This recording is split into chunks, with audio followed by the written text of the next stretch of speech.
Two trucks having sex. Two trucks having sex. My muscles involuntarily flex. Two trucks having sex. Two trucks having sex. My muscles involuntarily flex. Two pickup trucks making love, American made. Listen up, Autobots and Decepticlowns. You are listening to Prime Cuts, a non-linear history of the Transformers franchise on television. I'm one of your hosts, Nero. And I'm your other host, Audrey. And welcome to the July MECHtacular. That's right, we've got 2 mech episodes in a row this week. Yeah. All Silas all the time. Do you like hearing Clancy Brown? Because good news. we got all your Mr. Krabs needs right here. Do you want to hear Mr. Krabs tell you about his techno-fascist future? Great news. I have wonderful news for you. You want to hear Mr. Crimes do, Mr. Crimes? Mr. Krabs. He is Mr. Krabs. Yeah, Mr. Krabs do war crimes was the sentence I was trying to construct in my, in my mind. Yeah. God. Mech is fucked. I love it. I love how fucked up they are. Our first episode that goes into how just completely fucked Mech is Operation Breakdown, episode 16 of season 1 of Prime. Yep. So we open in what I immediately identified as somewhere in Eastern Europe, even before they said where it was, but I was like, this is like a gray, abandoned place filled with, like, very rectangular apartment buildings. Communism. Communism in my Transformers? It's more likely than you think. And right here, this site, there's also a volcano in the background, but this site is where Bulkhead and Breakdown are throwing down again for no real reason. They just both showed up there at the same time and said, well... Yeah. I'm not gonna not fight him. Yeah. Yeah. Bulkhead gets his ass whooped. Yeah, so Breakdown, presses the fucking Miko button, like, I'm gonna fucking squish your little human friend. Who would have thought Bulkhead has a soft spot? Which, sends Bulkhead flying into a rage, which you don't want to do, and he gets fucking clocked. Yeah. It's hammer time. I have a lot of questions about, like, the pulp culture knowledge in this episode. Yeah, so in the same way that... I don't know if we've actually talked about this, but in the same way that Bulkhead's arm turns into a wrecking ball, Breakdown's turns into a hammer, and he goes hammer time and almost crushes Bulkhead's head like a watermelon when he gets tased. He was about to Gallagher that boy. Yeah, I mean, I just presumed that Knockout has a healthy appreciation for camp, and so has shown Breakdown all of the collected works of one MC Hammer. This is what I presume, anyway. Yeah, there's a couple other things in this episode where I'm like, what is the Earth pulp culture awareness exactly here? Listen, Bumblebee definitely watches too much TV. Yeah, Bumblebee, it's so tragic. The only person who knows Earth pulp culture can't speak. It's really, really the fucking... The sadness at the heart of his character is that he can't quote Full House. So, yeah, he gets tased by Mech, who show up, and they've got 2 bots here, but they've got a dilemma. They only have the resources to transport 1, because Mech is secretly playing a game of XCOM within this show, like, just separately from everyone else. It's stars without numbers. Right. Yeah. So they only have the 1 slot for their robot experiment. So Silas says, "Take the victor." Yeah. So Bulkhead lives this time. Yeah, not unlike his animated counterpart, he will not be botnapped by a nefarious scientist, and reduced to a disembodied head. So, yeah, he gets woken up by Miko playing some Marco Polo.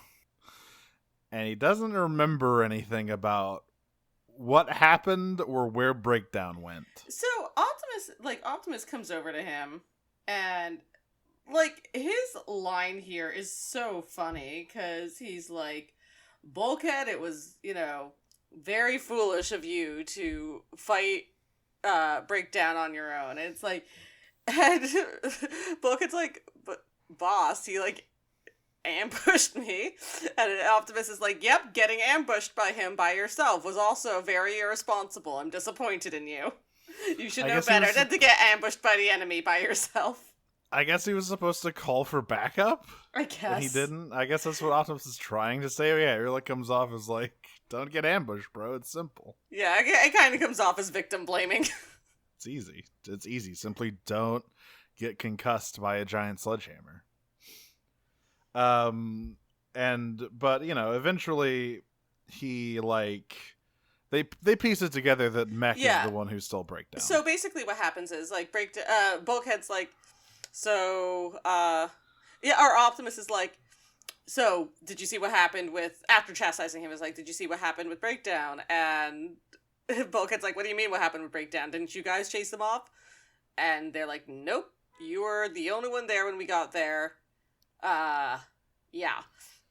So Bulkhead's like, well, I don't know. I remember there being helicopters. Maybe Fowler took care of them. And speak of the devil, Fowler comes down and was like, nope, it was not the United States government, but I have an unfortunate hunch about who it was. The Decepticons are also dealing with the news of Breakdown's disappearance. Starscream has a crack about Soundwave's impeccable hearing or something. Yeah. Just it's something about impeccable. I think it's impeccable accuracy is what is what it is, but it's accuracy in observing things and being a spy. So still very mad about him ruining his Kill Megatron plot. But yeah, and it starts like, well, it seems like Breakdown has been taken by some fucking weirdo humans. We should probably get him back. And Megatron says, no. Fuck him. Fuck him. You're telling me he was beaten by some fucking fleshies? Absolutely not. I am not sending out a fucking I am not devoting the resources to rescuing one of my soldiers who got owned by humans. Yeah, so basically, Starscream's giving this report, and he's like, anyway, it is, my strongest recommendation that we send a rescue party after him. And Megatron's like, no heart emoji. And Starscream's like, what? And, this shit is so wild, because, again, Starscream's obnoxious. There's no question that he's not obnoxious.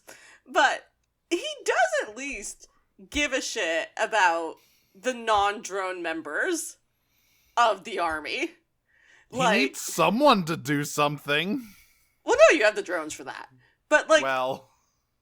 Yeah, but, you have the Viacons for that. But, he actually gives a shit. It is, wild to me that anyone can look at, the two of them and be like, yeah, Megatron's the better leader in this situation.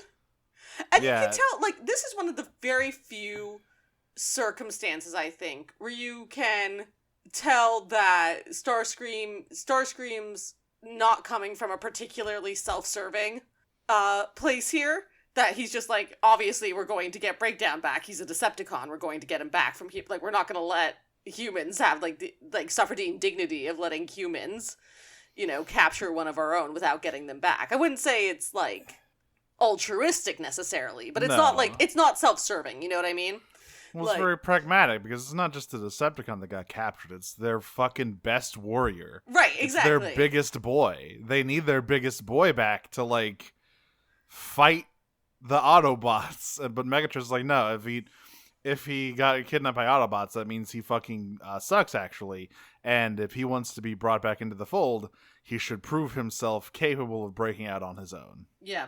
But it's just it's so funny. It's just so interesting to me that you can tell by Starscream's reaction to him saying no, which is it's something he'd never even consider that Megatron would deny. He's like, what the fuck do you mean no? It's Breakdown. Listen, all that time in the gladiator pits got Megatron huffing that social Darwinism shit. Yeah. Makes him a bad leader. But he's got a really powerful gun. So who's to say who should lead? It's true. Hard to argue with the fusion cannon in any continuity. So we cut to the mech.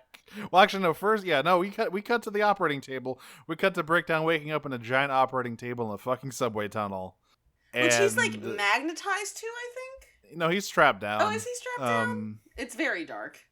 Yeah, it's very dark in there. And we just got some fucking like masks mech surgeon weirdo getting ready to operate. And then we cut to the auto base where Optimus is like, well, obviously we're going to be rescuing Breakdown. And Vulcan just goes, what? Yeah. So Optimus is like, listen, this is for the greater good. And everyone around that, like, even Arcee's like, is it though? Like, well, all due respect, sir, is it? And eventually it is like, after everyone shares their disgruntlement, it is Fowler who's like, listen, Prime's right, like, I don't care what you do for yourselves or whatever, but we cannot allow, like these are techno-fascists, like, your technology in their hands, it would just be so bad for all of humanity. Like, you cannot imagine how bad that would be. And Optimus has a raw line, which is like, to stop, something along the lines of like, to stop them from getting that kind of technology, we must keep them away from our biology. Hell yeah. Bars. Fire emoji. Yeah. But he says, well, Bulkhead, there's another mech scene, another check-in in the funhouse between that scene and the next scene where Breakdown, wakes up. He's fully conscious now, and he's yelling at Silas, calling him a puny fleshling and all that other stuff. And Silas is basically just like, all right, here's how this is going to work. You are going to be the source of our, glorious technological dynasty. We're going to build a whole new generation of weaponry with the stuff we pull out of your body. Also, we have turned your pain receptors off so you can be awake the whole time. Yeah, so... What? What is the actual choice he grants him? Because it's which eye? I think it's like, what part do you want us to take out first? Yeah, I think that's what it is. And like they were going to put him under again, but they're like, no, you know what? You get to see your own vivisection. Yeah, you were rude to me, so yeah. You're gonna stay away. It's so fucked. It is so fucked. And what they do next, what they continue to do next, is so fucked. Like, if you replace Breakdown with a human, you have like a Cronenberg movie with like, yeah, we numbed all your nerves and now we're just gonna live dissect you. That sounds like some shit that would happen in Crimes of the Future. It is like grisly.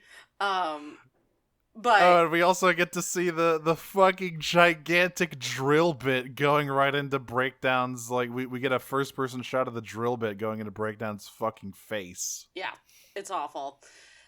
It cuts back over right there, right before the drill bit hits, back to Autobase, where Optimus is like, okay, I've heard all your complaints, you've heard what Fowler said, it's time to do the right thing, and Bulkhead's like, but I don't wanna, and Optimus just looks at him and goes, okay, don't. And then Bulkhead's like, wait, what? Yeah. That worked? And he's like, well, your rivalry with Breakdown would cloud your judgment, plus I have a feeling Breakdown might need a medic, so we're bringing Ratchet. Yeah, he's like, I think you would just be a hindrance on this mission, TBH. Yeah. So, and Bulkhead's like, wait, no. But my rival. What? Yeah, and Miko's like, Yeah, this entire time she's been like kind of dunking on Bulkhead for getting his ass beat by Breakdown and just being ready to give him up. Like, she's, when he got back and she asked, so what happened? And he's like, well, I got my ass beat. She goes, oh, I see. Just got my ass kicked. I'm not tweeting that. Yeah. And so what we're left with is Bulkhead, a rather crestfallen Miko, and Fowler, who is very excited for Bulkhead's idea of a creature feature. Until he, yeah. So like, this is another thing, where they say like a double creature feature. I'm like, what? They're watching TV. They're watching Dino Lizard versus Five-Headed Ape, which is the film that they are currently viewing. Obviously, a King Kong versus Godzilla reference. Yeah. The 60s one, not the one that came out last year. Although, who knows? Maybe the writers of Prime have access to a time machine, and they only use it to peer forward into the future at movies that will be released. It's a very specific time machine. Yes. It's actually a mutant ability. So I love it has this. a lot of restrictions. Yeah. It's like the fucking time fruit in One Piece where you only go forward. Right, exactly. So I love this scene because the Fowler has immediately fallen asleep. Because he's old, leaving Miko and Bulkhead to talk. And I love this because she's like, all right, you gotta go and like save him, right? And Bulkhead's like, yeah, I gotta be the bigger bot. And Miko's like, what? No, you misunderstand. You have to get your fucking fated rematch with your rival, bro. It's like you gotta fucking beat his ass. Yeah. You're just gonna let him get chopped up by fucking Mr. Crimes, who's I've decided I'm going to call Silas from now on. Silas Crimes. Yeah, it's my middle name is Doing. Yeah, she's just like, No, his you middle fucking... name is Krabs. Miko's just like, you're gonna you gotta get out there and like save your rival so you can beat his ass later. That's the true warrior's way. It's good. And Bulkhead's like, damn, you're right. So true, So bestie. meanwhile, the Autobots have teleported into Stalker. Watch out for the anomalies.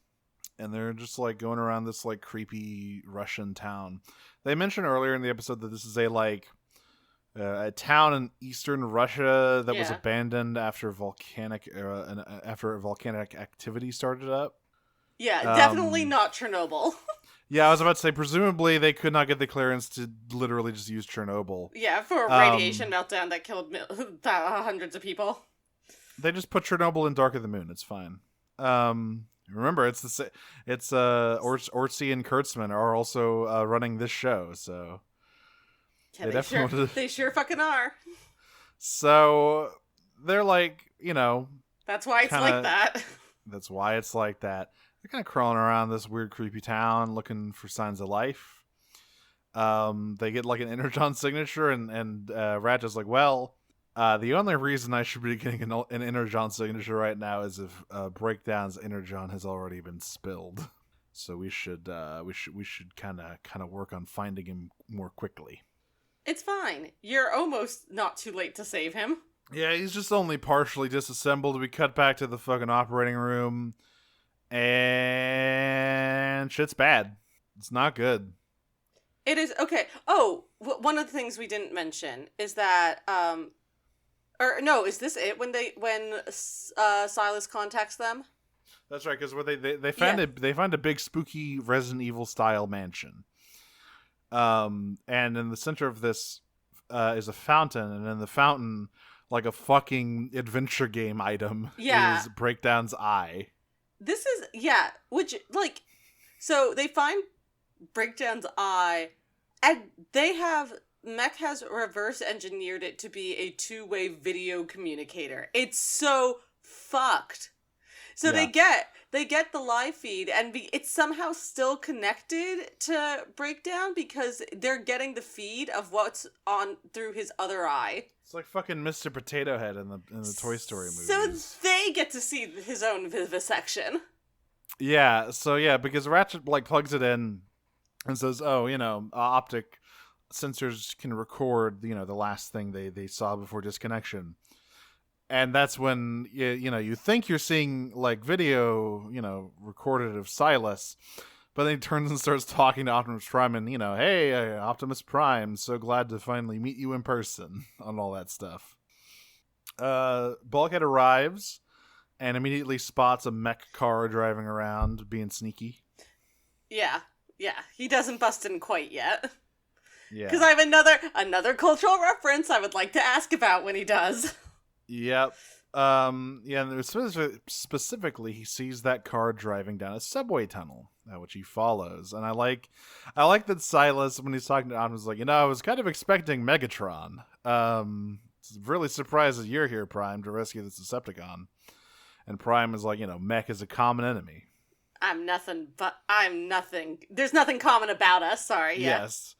There's nothing common about me, Prime. By the way, this is a bomb. And there's a bomb under the fucking fountain, of course. Obviously. I have to say, Mech is one of the most interesting things that Prime does, because introducing a third-party antagonist, so it's not just Decepticons and Autobots, but, the fact that there are, other factions... Right. That are real threats is something. I mean, it's been done in other series, but not to the extent I feel that Mech was a part of Prime. You know what I mean? There's been micro factions, but usually there are other Transformers. There's the Planet X duo. Right. I mean, from Arachnid. Cybertron. Arachnid is here. Arachnid is sort of that, but she's also they're and Animated had Lockdown and the human supervillains, but usually they ended up aligning with the Decepticons anyway. But Mech is entirely opposed to both parties. Right, exactly. And also, there are other ones that would have other villains, but they'd usually be villain of the week. They weren't ongoing antagonists. Yeah. In a lot of them, right? So having this third party that's no, fuck both of you, and and having something that the Autobots and Decepticons have as a common enemy is really, really fascinating. It creates a really interesting dynamic in Prime that's very absent from most other series. So the Autobots barely escape the explosion. This is where we cut back to Breakdown, and we get to see all the drills and pliers and welding, and as they're just chopping them up. And Silas taunts them, like, "Hey, your pals are here," and Breakdown's like, "The Decepticons?" Like, "No, actually, Autobots are here to rescue you for whatever fucking reason." Breakdown doesn't really believe him, but then Bulkhead smashes through the wall and just starts fucking swinging. By the way, one thing I noticed about these two episodes as opposed to Convoy when Mech first showed up, there are no more shots of Mech guys crawling out of cars or whatever. No, they dead. They dead. Bulkhead hits 3 guys with his giant wrecking balls. Those dudes are dead. So he knocks down, it's a corrugated metal garage door that they have down, and he whacks it down and he goes, "Marco!" And then he slams 3 of them into the wall, and then he goes, "You're supposed to say polo." And it's again, what is the pop culture? Okay.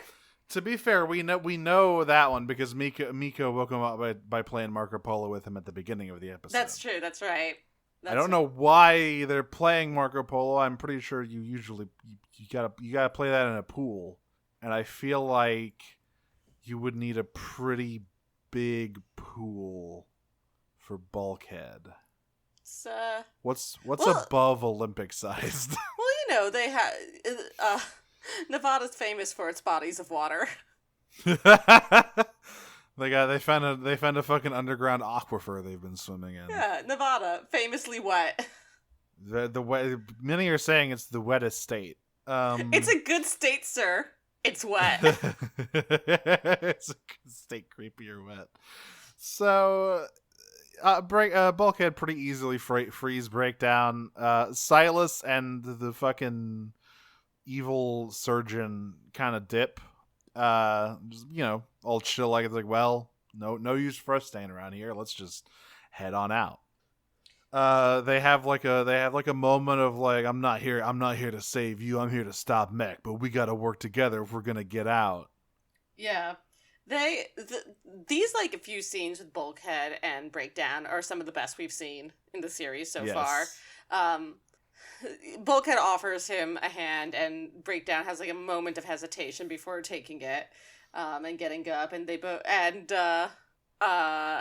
Bulkhead looks at him and goes, "Can you walk?" And Breakdown's like, "Yeah, I think so." And then, like, guns start shooting at them, and Bulkhead's like, "Can you run?"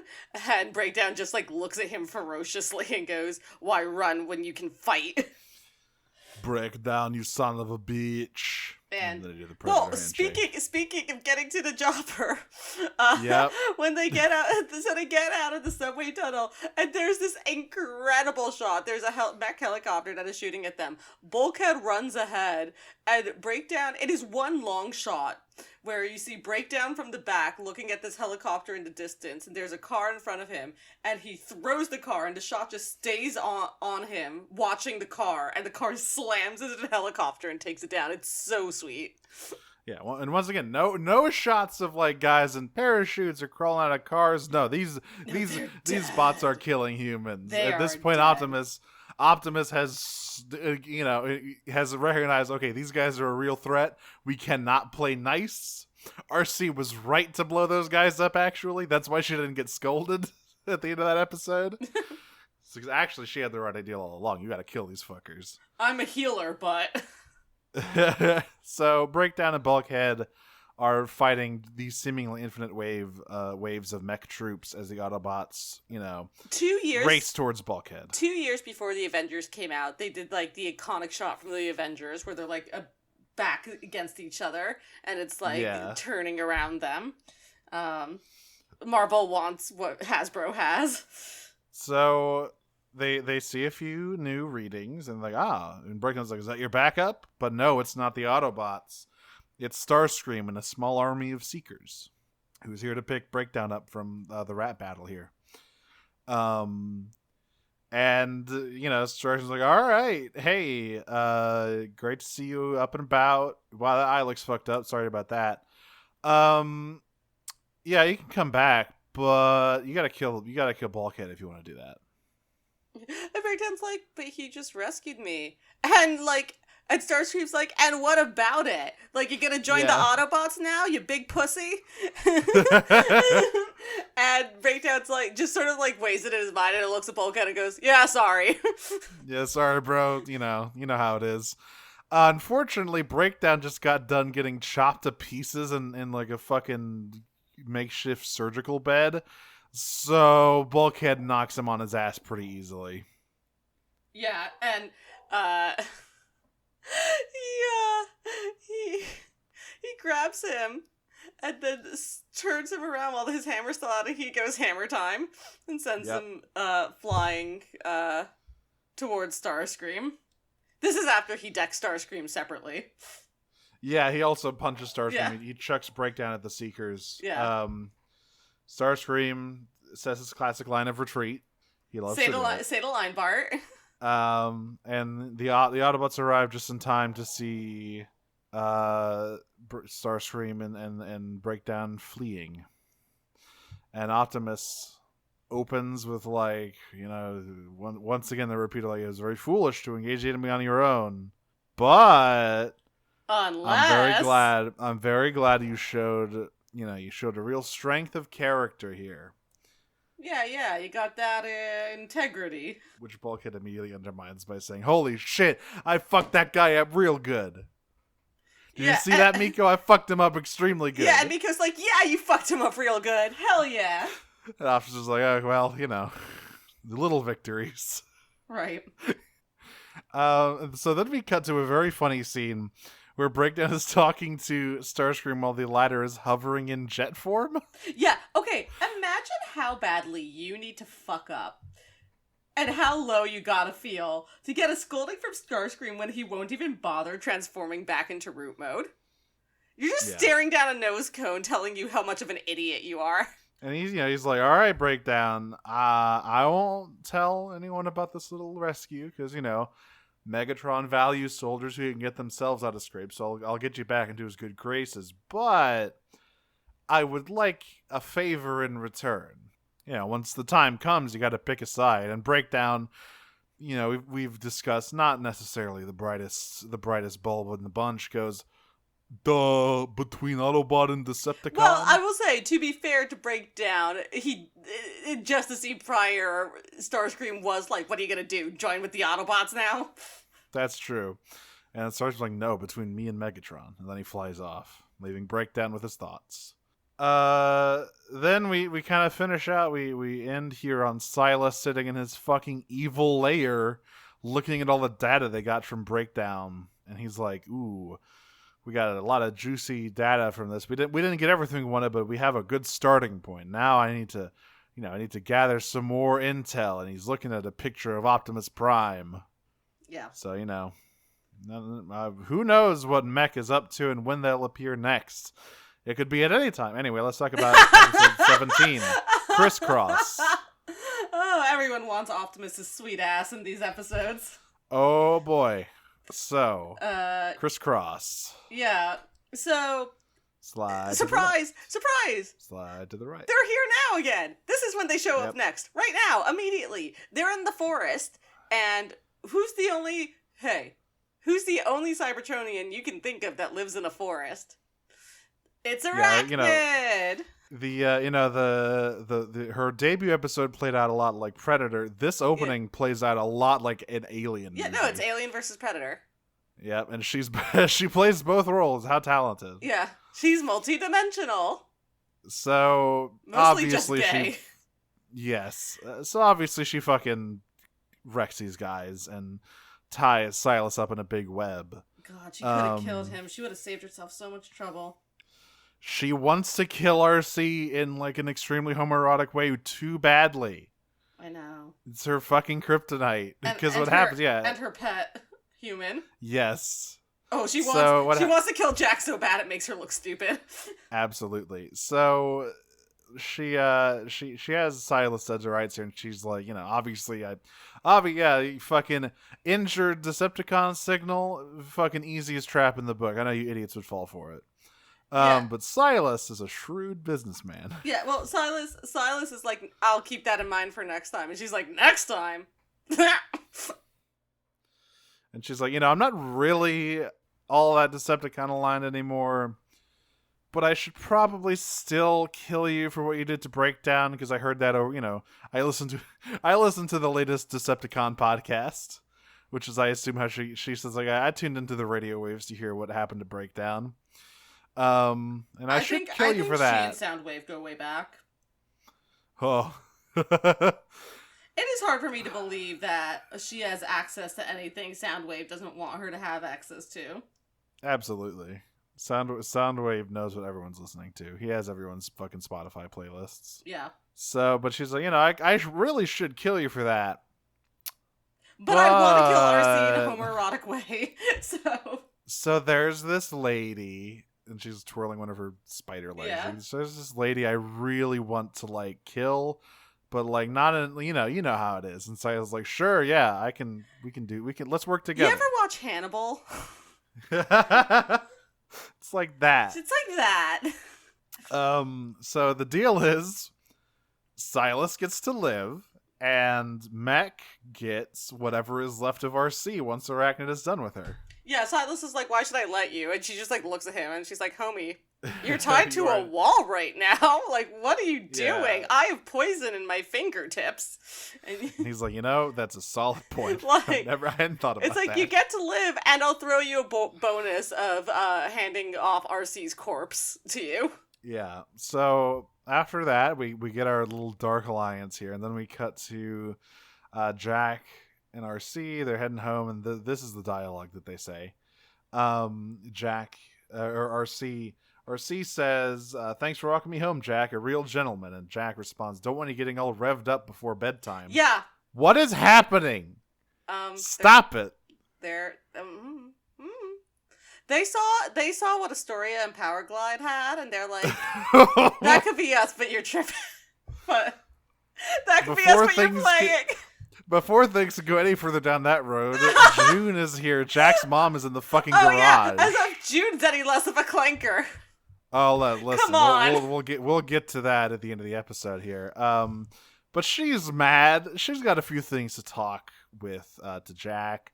So, for starters, he hasn't been showing up to work.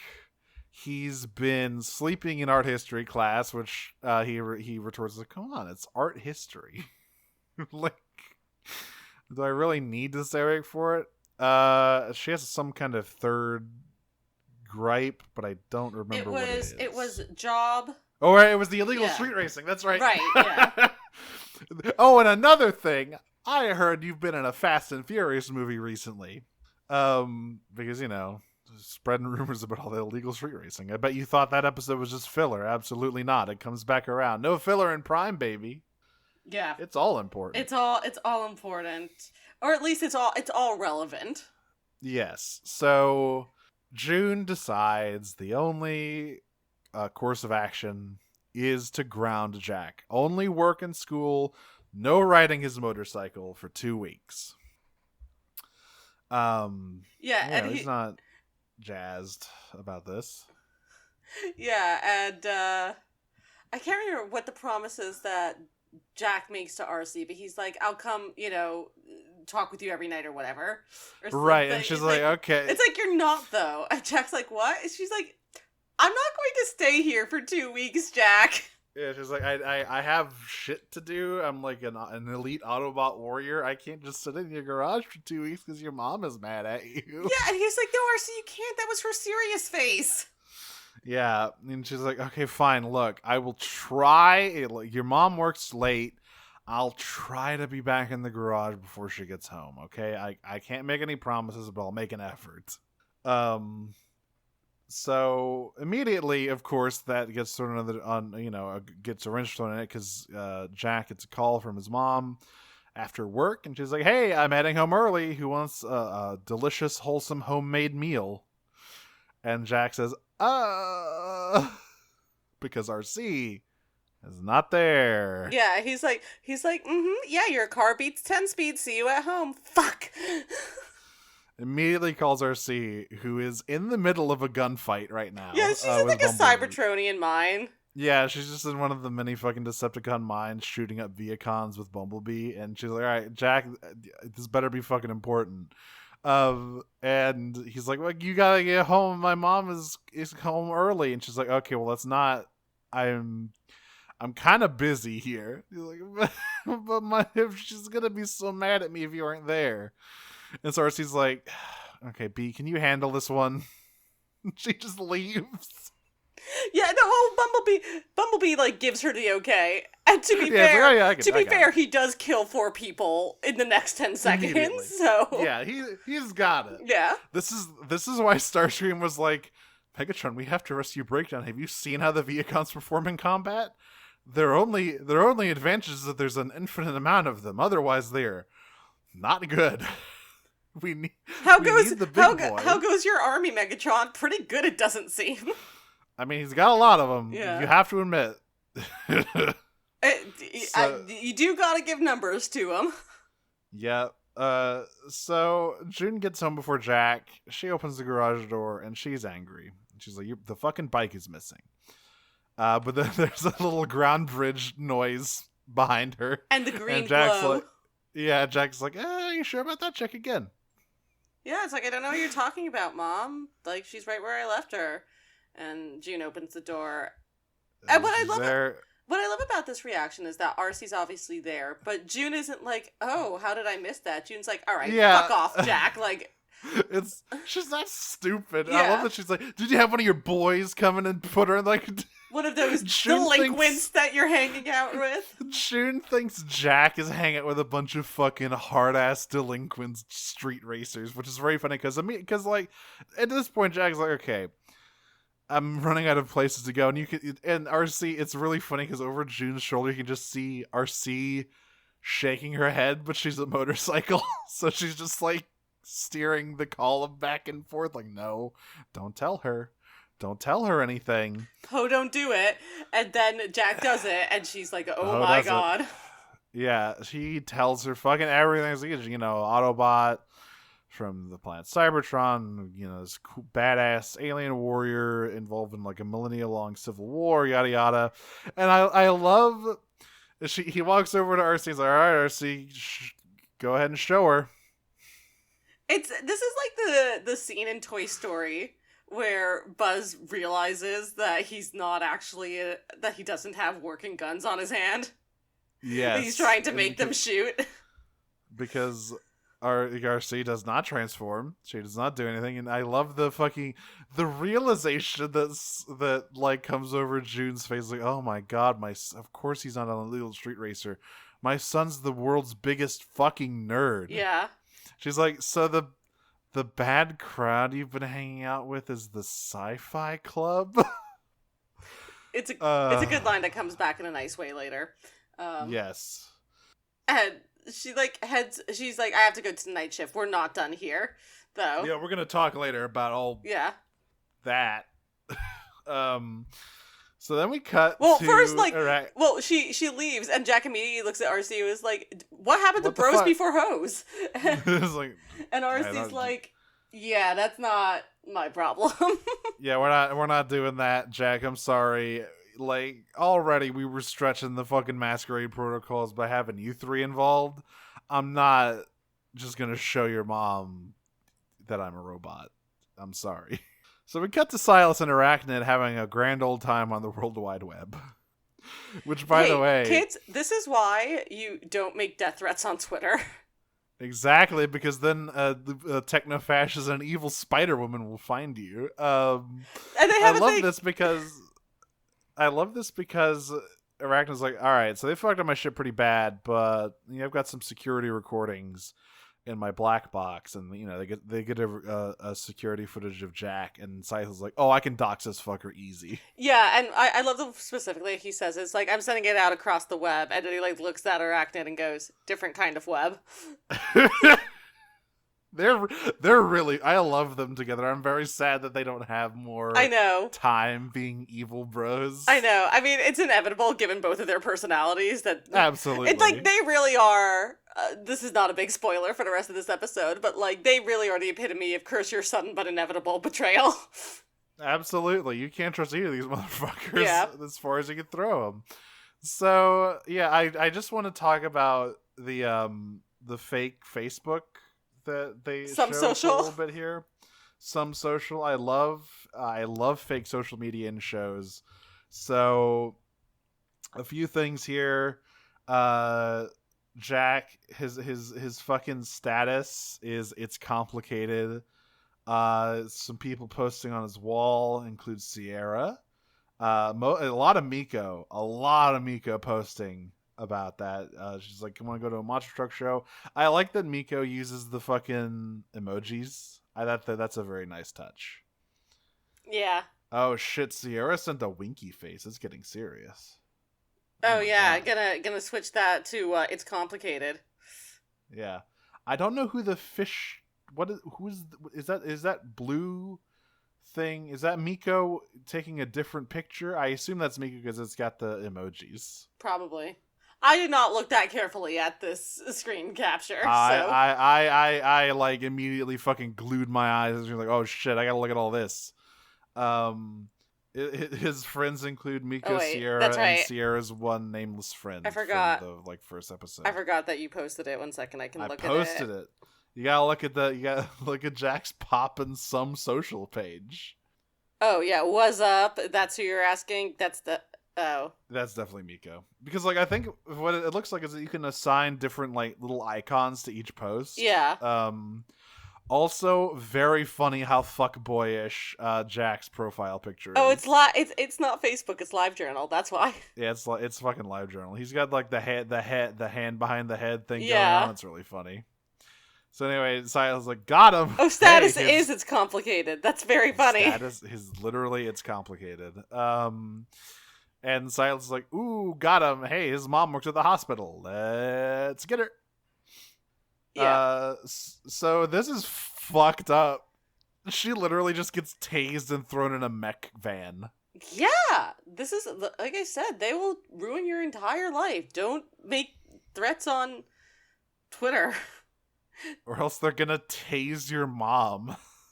Like, it's insane the reach mech has while still being like a shadowy, undetectable organization. Yeah. She gets kidnapped. Jack comes home and is like, hey, Arcee, you see my mom? She's like, no, but he did get a package. And inside the package is a fun little PDA. And on the PDA is Silas. Yeah. And immediately Arcee's like, whoop, just kidding, I'm transforming now. What's going on here?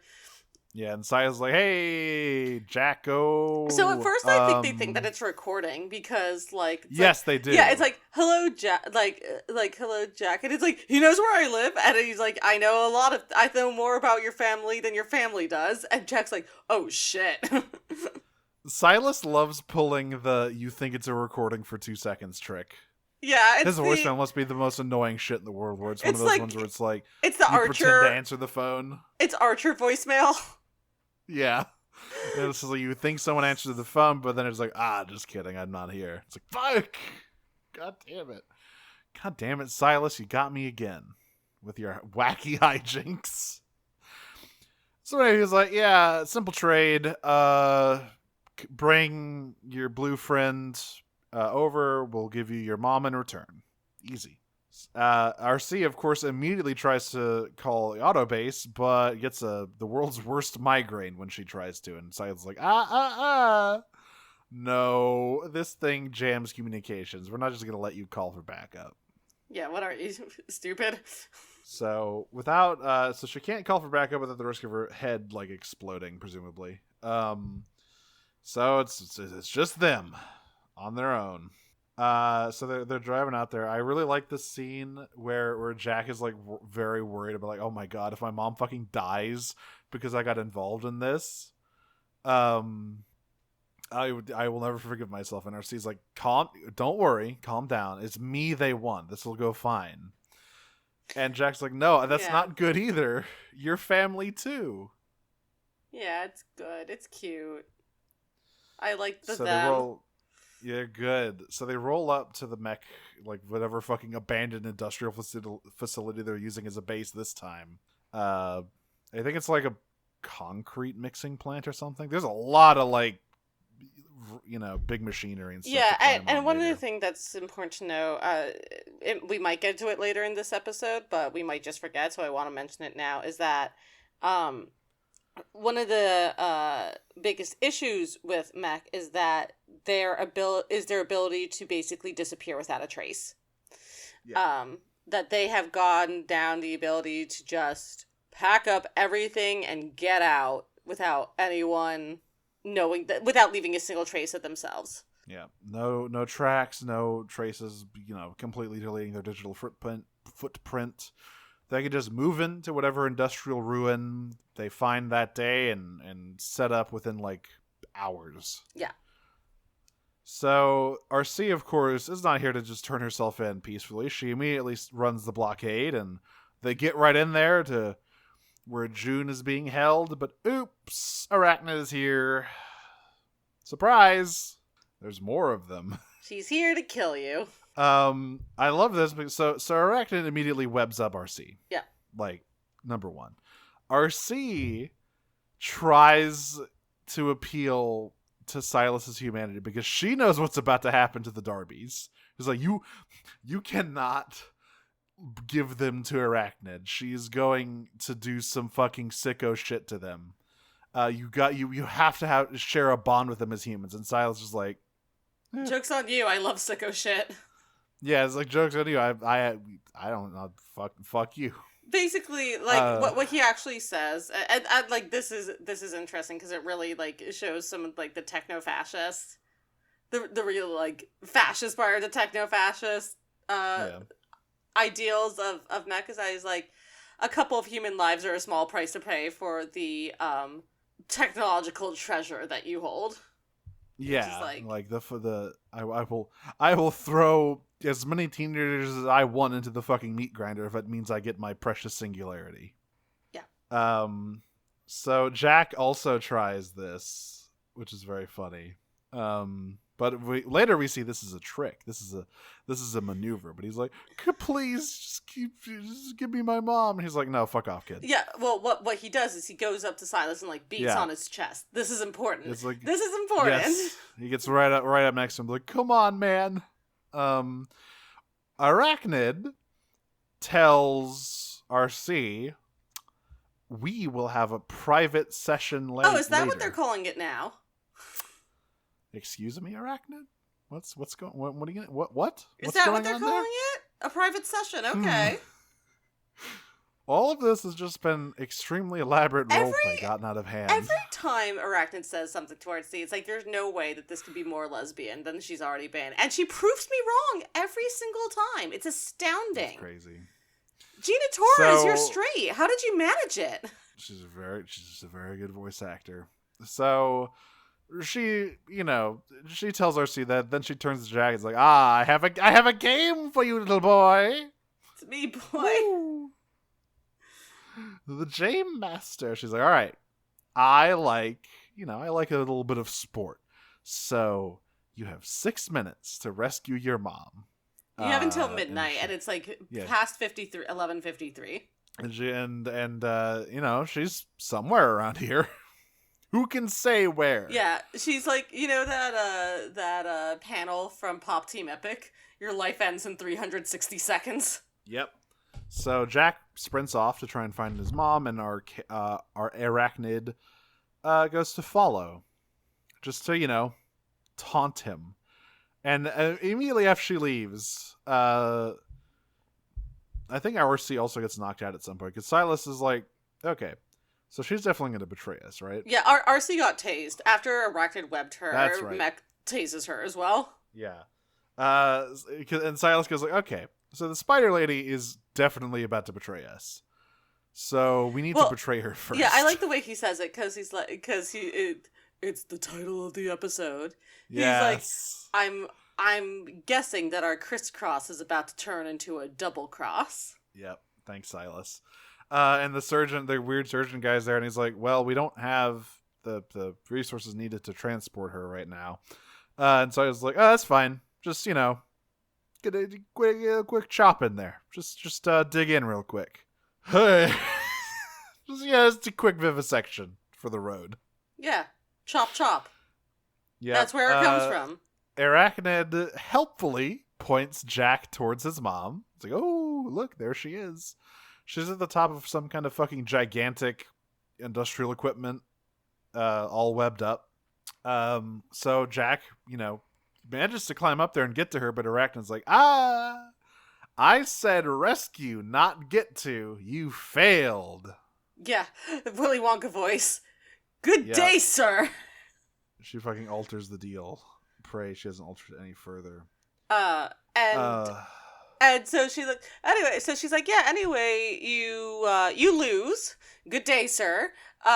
Your prize for losing is, do you want your mom's death, which I'm going to force you to watch now, to be agonizing or excruciating? And Your third choice? And Jack is just like speechless, staring at her, and she's like, oh, no? Not gonna decide? And then, in the most lesbian choice of words she could use to follow that up, she goes, guess it's lady's choice. And comes right on down to June's face. And June's like, robots real? Robots real! Yeah. Yeah, she's like, oh, you weren't lying. Okay. So then we cut back into Silas's fun operation room, where he tells his boys, make haste, men, and don't worry about making a mess. Okay. They're such sicko shit. And the surgeon is like, so what should we get? And Silas is like, go right for the heart. Yes, that's right. Go right. Fucking sicko shit. But Arcee has been, she's kind of been feigning it. They have been like trying to drill through Arachnid's webs, I think, this whole time, because it's like covering her chest. So they gotta get through the webbing first to like get to her heart. So Arcee kind of waits until they undo the webs, and then she like springs into action and kicks all their asses. Yeah, and June's like, your motorcycle. Yes, I really like this because she like runs out of there, and Silas is like, that's fine. I mean, whoever wins this, we still get our prize at the end. Like, if one of them kills the other one, hey, free robot corpse, perfect. There's a very cool shot of Arcee and Arachnid squaring off on this huge crane in front of the moon. Yeah, this is the other coolest shot from these episodes. It's just like the two of them in silhouette, on this plane of the crane. This is a very cool fight. It's very, very well choreographed. This is very acrobatic. My line here again is the cinnamon topography. I have that written as a note for that shot. Like, Arcee and Airachnid are very lithe, so they're able to just, like, flip around these fucking, like, this industrial park. Yeah, and, like, climb up shit and flip around. It's interesting. Everyone sort of has their, like, counterparts that they go against when it's, like, all group battles. And, you know, it's all very different fighting styles for each of these. And, when Airachnid and Arcee go against each other, it is by far, like, the quickest and most movement. And it's actually quite cool to watch. So, as they're fighting, the entire time they're fighting, Airachnid is also attempting to murder the shit out of Jack's mom. She has not forgotten about that part. So Jack is perfectly trying. Dedication. She is very goal-oriented, and I Yeah. do admire that about her. So Jack is trying to, like, figure out a way to get his mom out of these webs, and he accidentally, like, bumps some, like, a cement mixer sort of situation. To start mixing cement, but then he gets an idea. So yeah, Arcee chucks her into the cement mixer's chamber, and Jack hits the lever and coats her in quick drying cement. This is so horrific. Yeah. What the fuck? At first you think, oh, is she entombed in cement? But actually, she's fine. It didn't actually do anything. Well, it almost did. It stopped her for like 30 seconds, which is pretty good. For 30 seconds. I think if it had gone on longer without interference, it would have been more. But just as she's sort of attacking, they get air support. And this time, there's more helicopters, but this time, they're Fowler. Yes. So Jack swiped Silas's communicator and used it to call Fowler, who says, if I had known there'd be cons involved, I would have called Prime, to which Jack responds, that might have been too much for Mom to handle in one night. Oh, if only you knew. I mean, he's going to know. It's not as though she doesn't meet the rest of them tonight. That's true. So he pins Airachnid down with fire, and Silas is like, okay, time to go. But I think it's his Bye-bye. fire that actually shoots off the concrete. That's true. It's his fire. Like, she gets, like, under fire, but, like, now she's mobile again. And Silas, this is when Silas, it cuts back to them, because they're like, hey, the army's here. And Silas is like, God fucking damn it, how did they figure it out? And this is where we get the flash of him remembering Jack sort of, like, beating on his chest and realizing that Jack took his communicator then, and he is pissed about it. Yeah. But then they see Airachnid scan Fowler's helicopter, to which he yells, not again! Yeah, it's like, you fucked up big time again! How do you keep doing this? And Silas is like, ooh. Yeah. So that's how they do it. Silas is watching through the camera still, and he understands how their TCOG works. Oh, also, one of the small things that I don't think we mentioned is way earlier on, I just thought this was a really funny line, when Airachnid is negotiating with Silas originally, when she has him up against the side of the cliff. She's like, yeah, I'll give you Arcee's corpse. That's way you can have your transformer, is it? Yes. So anyway, what a funny little name you give us. Yeah, and so now Silas is like watching it and he goes, yeah, transformer, got it, cool. Yep. All right, pretty good. All right, boys, pack it up. We're leaving. And they vanish. So Airachnid flies off into the night with her new. Could you believe it? She turns into a helicopter. There's no way to see this coming. Yeah, who would have thought it was a rotary? So she flies off. Mech has disappeared, and Fowler at first is like, "All right." He comes up to June and is like, "Well, Jack has been interning with me at this super secret project," and she's just like, Jack's like, just stop. Yeah, just stop. Yeah, Jack's like, she knows too much. It's fine. So I was like, yep, okay, sure, cool. Anyway, see you later. And I love what I sort of love about the series in general is that, like, I think you can see as it goes on, especially that Agent Fowler might have some interest in June. Oh yes, yeah, there is. Yeah. It's very funny. But June only has eyes for one man. Yeah, so first he Jack properly introduces June to Arcee, and he's like, yeah, she's my guardian, she's a great warrior, and she's family. He's like, ah, now we're gonna go meet everyone else, and he gives June that ride she wanted way back in episode 2 or something, episode 1 maybe. Where he's like, all right, if you're gonna keep that motorcycle, you better take me for a ride sometime. So they ride up to the auto base, and she's looking around. She sees Ratchet and Bumblebee and Bulkhead, all of them.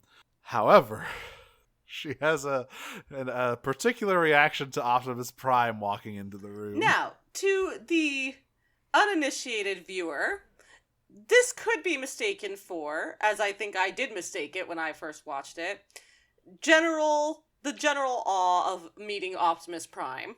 Right, but Optimus is he's taller than most everyone else, but it's not like he's that imposing. But he carries himself in a very he's like, oh, this is the leader.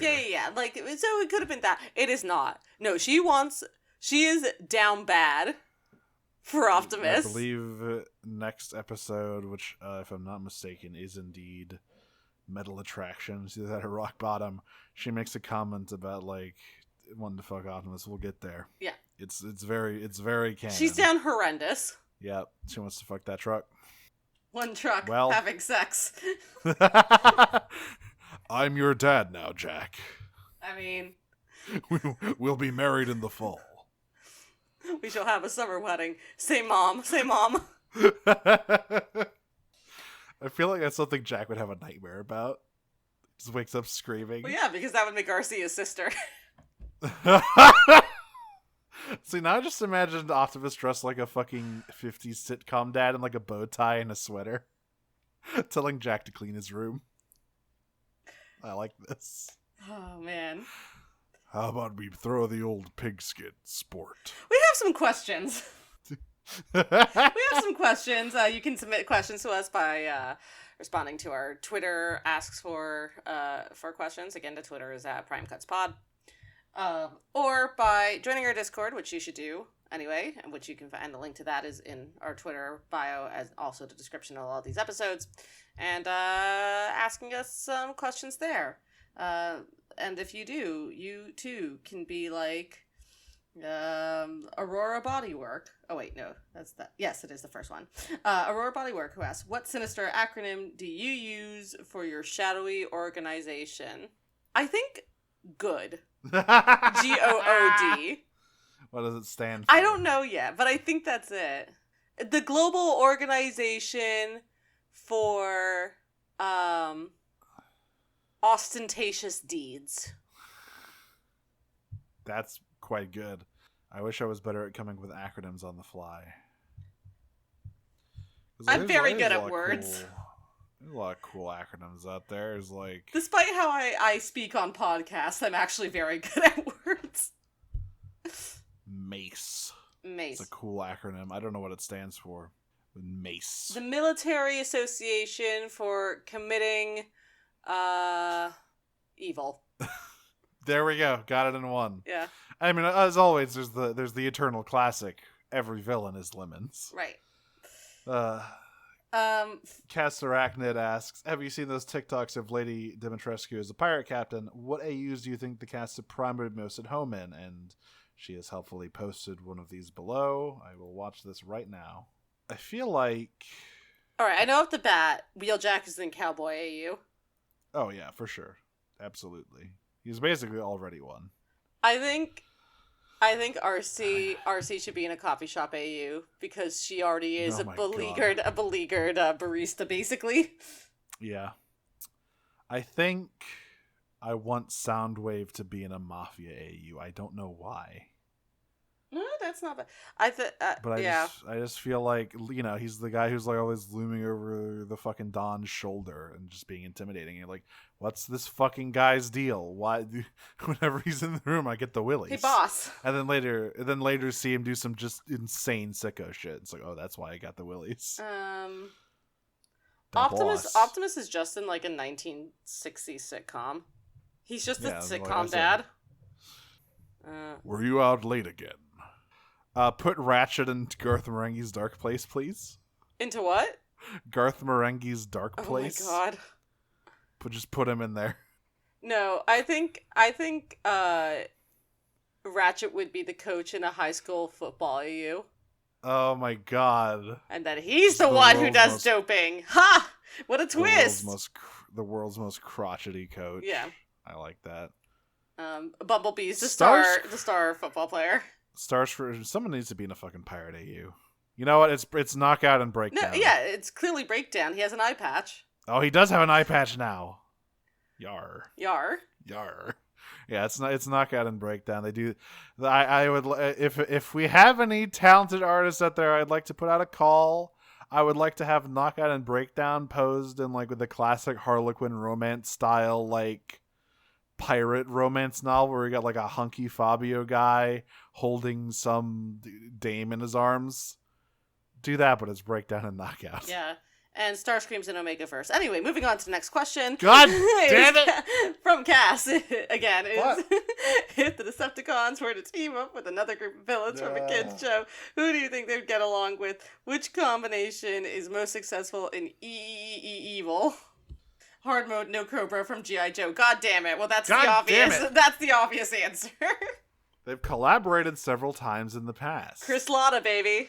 Let's see. For those who don't know, Chris Latta played both Cobra Commander and Starscream in the Cobra! Ow. I don't know how that man did it for so long. Yeah, it's kind of like the Gilbert Gottfried thing, you know? You just make a living off of having the world's most obnoxious voices. Alright. Villains from a kid's show. I'm trying to think of like other villainous organizations. Who's the guy from Kim Possible? Oh. What the fuck is that guy's name? I can't remember it. But she goes there. It's like Dracon or something? Draken. Yeah, Draken. No, they can team up. Get Shigo and Airachnid in the same room, see what happens. God. Happen. I can't believe you didn't think about Hordak. Oh shit. But see, that would end very badly because I feel like he and Megatron would just fucking butt heads. Like they're both so willful. Yeah, I mean, but it's sort of like I think they could work together to take down Horde Prime. Oh yeah, they could. Yeah. And then they kill each other probably. Probably. Yeah. See, it's like the Horde is just full of a bunch of fucked up guys with problems, and I feel like that would be fun to just throw the Decepticons into, because most of the Decepticons don't have problems. What? Starscream has lots of problems, what are you but talking all the rest about? of them are fine. Look, Knockout and Breakdown are doing fine. I don't know what Soundwave's doing, and I'm too scared to ask, but he seems fine. Okay. Big disagree, I guess, but... Look, Starscream is the only one who has problems. Yeah, sure. 60% of them are his own fault. The other 40% is Megatron related. Hot girl problems. We're just like you. We have problems too, except we're hot. Oh wait, I think doesn't Hordak also have like heels in that show? Yeah. I think he does. So the reason No, Horde Prime does. Horde Prime has heels. Right, in that that's show. right, that's right.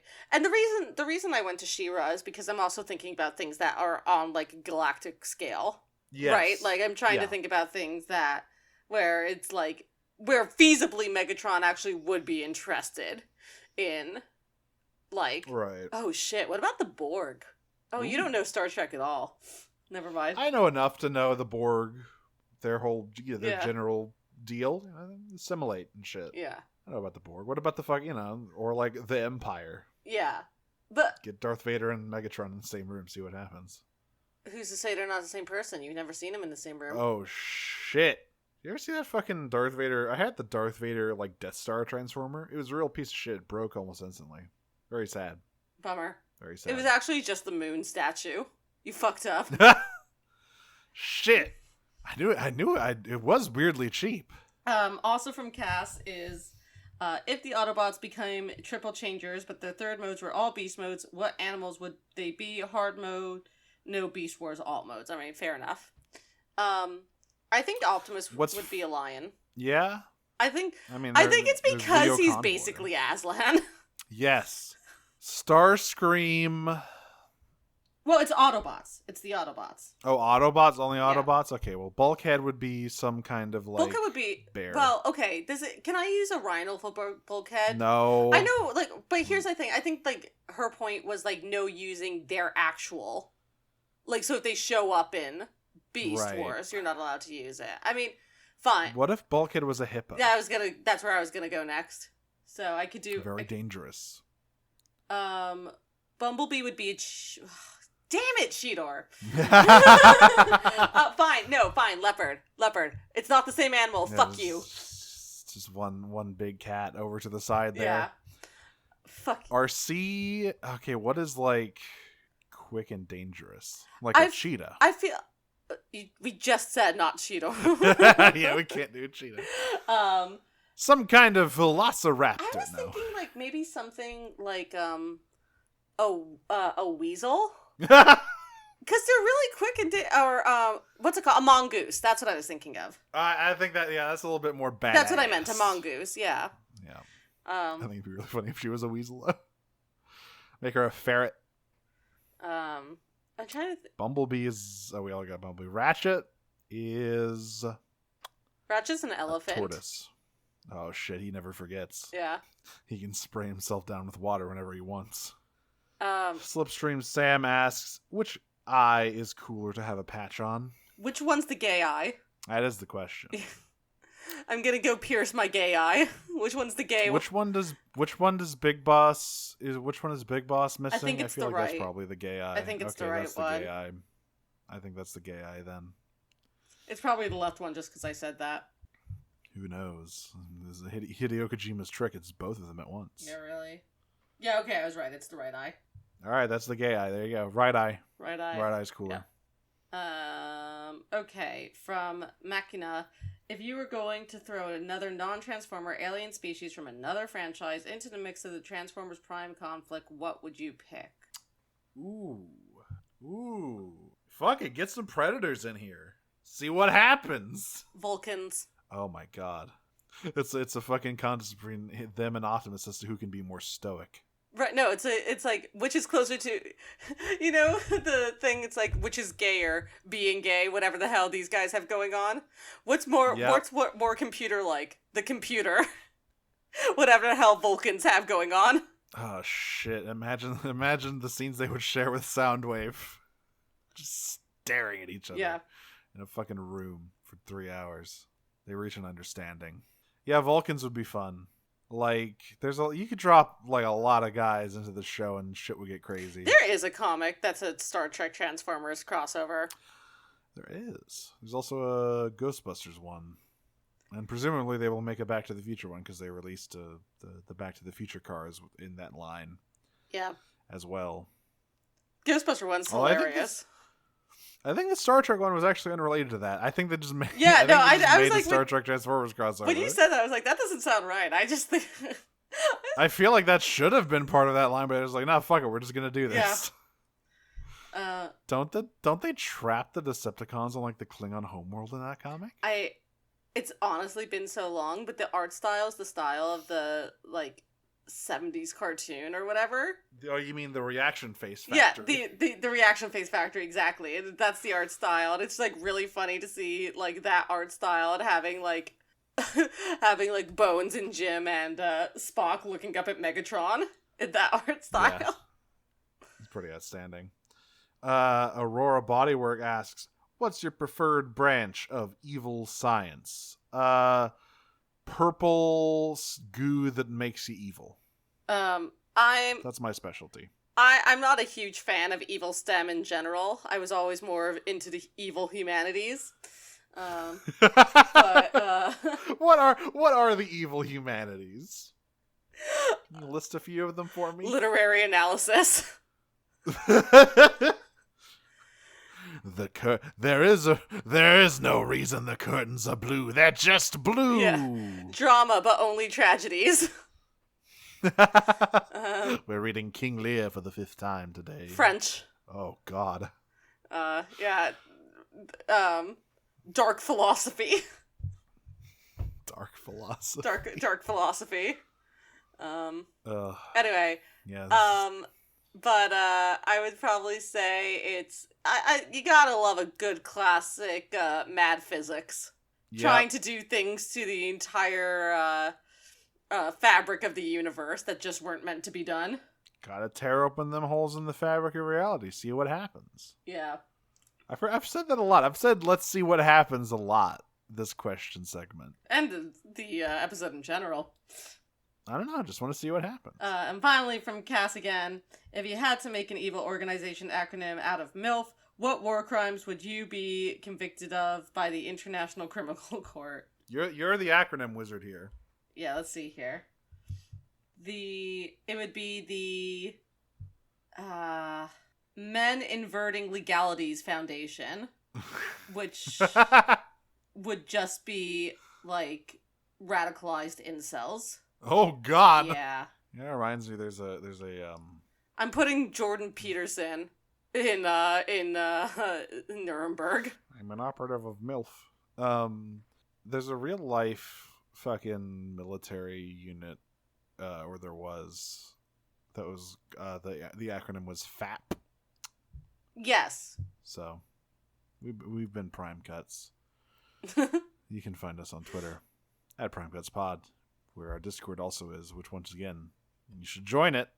Join the Discord. You can see Lady Dimitrescu TikToks and screenshots of fake Facebooks if they ever pop up again. And entire movies. And whole movies after every season. We're coming up here. We got like, what? We have 4 or 5 episodes left? Yeah, we get through like the second week in August. We're heading up there, and of course that means we will be streaming the 2007 cinematic masterpiece Transformers by Michael Bay. I mean, once we're done honestly, with it's not a bad movie. It's a fine movie. it is definitely like the best one out of the bunch. Oh yeah, I mean that's easy. But even like objectively, it's not a good movie, but it's not a bad movie. Yeah, it's like it's got some fun bits in it. It's like a fun summer blockbuster before things very rapidly go downhill. Yeah. Mm-hmm. Yeah.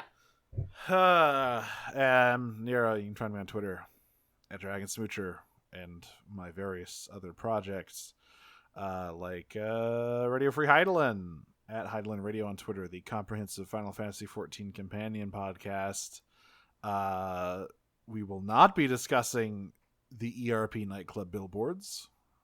You'll have to research that on your own time. But we just released our episodes covering the first 3 dungeons in A Realm Reborn, and it's a good time. That is at High Island Radio. I do that with my friend Jane, who I also did a She-Ra show with. That is Podcast of Power at Podcast of Power on Twitter.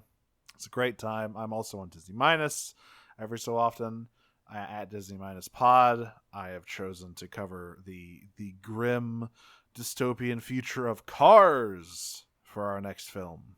We're going to figure out how we got there. And it's not going to be pretty. I know the secret lore. No. I'm Audrey. You can find me on Tumblr and Twitter at Optimum on Prime. That's my funny robot internet joke.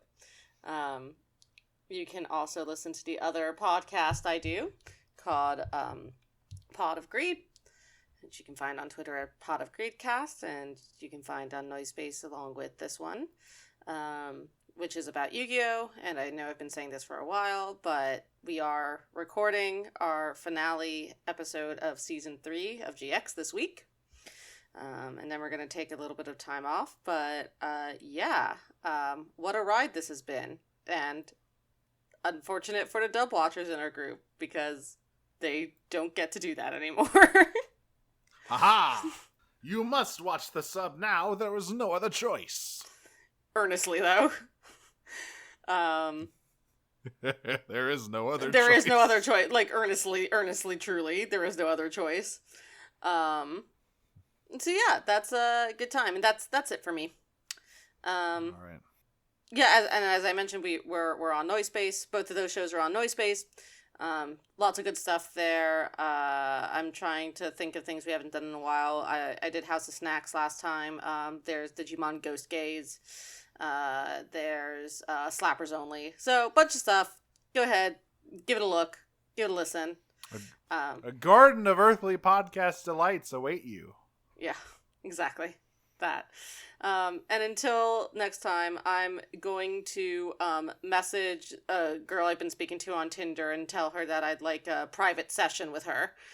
Transform and roll out.